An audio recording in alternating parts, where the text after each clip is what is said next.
নমস্কাৰ প্ৰিয় দৰ্শক, আশা কৰিছোঁ সকলো ঠিকে আছে। কালি ফেচবুক স্ক্ৰল কৰি থাকোঁতে এটা ৰেচিপি খুবেই ভাল লাগিল। একচুৱেলি এইটো এটা ডেজাৰ্টৰ ৰেচিপি। বহুতে ব্ৰেড ৰোল বুলি কয় বা ব্ৰেড ক্ৰীম ৰোল বুলি ক'ব পাৰে, কাৰণ ব্ৰেড আৰু ক্ৰীম দুইটা ইনগ্ৰিডিয়েণ্টছে ইয়াতে ব্যৱহাৰ হয়। সেয়েহে ভাবিলোঁ আজি সেইটোৱে ট্ৰাই কৰোঁ।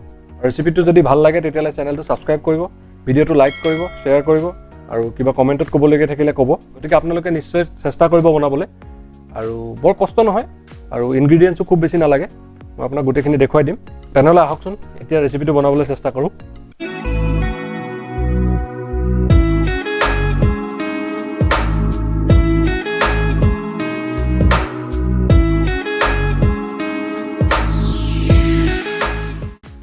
ৰেচিপিটোৰ বাবে প্ৰথমতে আমাক লাগিব আধা কাপ গাখীৰ।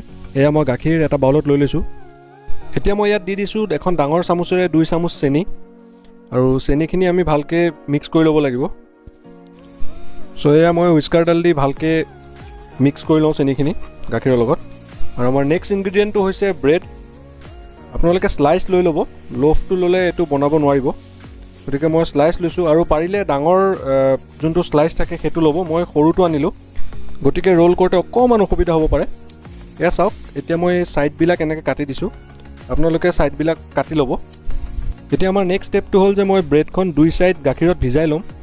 কিন্তু এইখিনিতে ভিজাওঁতে এটা কথা মনত ৰাখিব যে ব্ৰেডখন যাতে বেছি টাইম গাখীৰত ভিজোৱা নহয়, নহ'লে ব্ৰেডখন ভাঙি যাব পাৰে। 1 ছেকেণ্ডতকৈও কম সময় জাষ্ট 2টা ছাইড ভিজাই এবাৰ উঠাই দিলেই হ'ল। আৰু তাৰপিছত হাতত লৈ এনেকৈ প্ৰেছ কৰিব লাগিব যাতে ব্ৰেডখন অলপ বহলি যায়। ঠিক এইদৰে। আৰু মই সৰু ব্ৰেড লোৱাৰ বাবে অকণমান অসুবিধা হ'ব পাৰে, আপোনালোকে ডাঙৰ চাইজৰ শ্লাইচটো লৈ ল'ব। এয়া চাওক, ঠিক এইদৰে প্ৰেছ কৰাৰ পিছত এনেকৈ আমি ছাইডত ৰাখি দিম। আৰু ঠিক একেদৰেই মই বাকী ব্ৰেডকেইখনো এনেকৈ গাখীৰত ভিজাই প্ৰেছ কৰি এক্সেছ গাখীৰখিনি ড্ৰেইন কৰি দিম, আৰু ব্ৰেডখন অলপ চেপেটা কৰি দিম। এতিয়া এটা ডাঙৰ বাউলত মই আধা কাপ ক্ৰীম লৈ লৈছোঁ। এতিয়া মই ইয়াত দি দিম অলপ ভেনিলা এচেঞ্চ। এইটো আপোনালোকে যিকোনো গ্ৰচাৰী দোকানত ইজিলি পাই যাব লাগে। এইটো 30 ৰুপিজ লৈছিলে, বৰ বেছি দামো নহয়। আৰু ইয়াৰ আধা চামুচ মই ইয়াত এড কৰিছোঁ। এইটোৱে বৰ ধুনীয়া এটা ফ্লেভাৰ আনিব ক্ৰীমৰ মিক্সাৰখিনিৰ। আৰু এতিয়া মই ইয়াত দি দিছোঁ এখন ডাঙৰ চামুচেৰে 1 চামুচ চেনি গুড়ি কৰি থোৱা। এইখিনি মই মিক্সাৰ গ্ৰাইণ্ডাৰত গুড়ি কৰি লৈছিলোঁ। আৰু গুড়ি কৰি নিদিলে চেনিখিনি ক্ৰীমত মিক্স নহ'ব। আৰু এতিয়া ষ্টাৰ্ট হ'ব অলপ কষ্টৰ কাম। গতিকে আমি এইখিনি 15 পৰা 20 মিনিট ফেটিব লাগিব। আৰু আপোনাৰ হাতত যদি হেণ্ড ব্লেণ্ডাৰ আছে তেতিয়াহ'লে সোনকালে হৈ যাব। আৰু 5 মিনিট ফেটাৰ পিছত চাওক, এইখিনি অলপ ডাঠ হ'বলৈ ধৰিছে। ঠিক এনেদৰে আমি আৰু 10 পৰা 15 মিনিট ফেটিব লাগিব। গতিকে মই এয়া 15 মিনিটৰ পিছত চাওক, এইখিনি ডাঠ হৈ গৈছে। আৰু এতিয়া মই ইয়াত এড কৰিম অলপ ফুড কালাৰ, আৰু এইটো কমপ্লিটলি অপশ্যনেল হয়। আৰু যদি আপোনাৰ ঘৰত সৰু ল'ৰা ছোৱালী আছে বা সৰু ল'ৰা ছোৱালী এইটো ডিছ খাব, তেতিয়াহ'লে মই কওঁ যে আপোনালোকে এইটো এড নকৰিব। ইয়াত মই অকল 2 ড্ৰপছ দি দিছোঁ ফুড কালাৰ, যাতে ক্ৰীমখিনি কালাৰ অলপ গুলপীয়া ধৰণৰ হৈ যায়। আৰু এতিয়া মই এইখিনি আকৌ ভালকৈ মিক্স কৰি দিম। এয়া চাওক, আমাৰ ক্ৰীমখিনি গুলপীয়া ধৰণৰ হৈ গৈছে। এতিয়া ভিজাই থোৱা ব্ৰেড এখন লৈ লৈছোঁ, আৰু ইয়াতে মই ক্ৰীমখিনি লগোৱা ষ্টাৰ্ট কৰিছোঁ।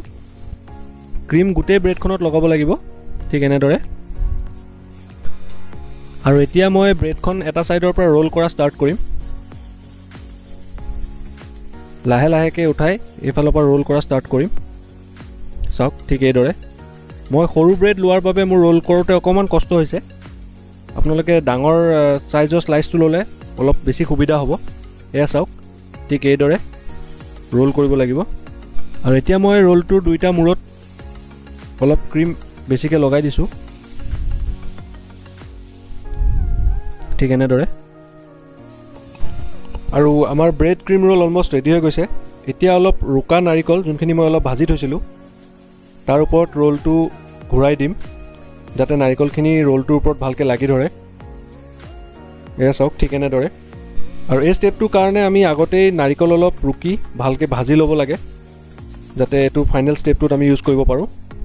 এয়া চাওক, নাৰিকলখিনি ভালকৈ লাগি গৈছে। আৰু মই বাকী ৰোলকেইটাও ঠিক তেনেদৰেই বনাই লওঁ।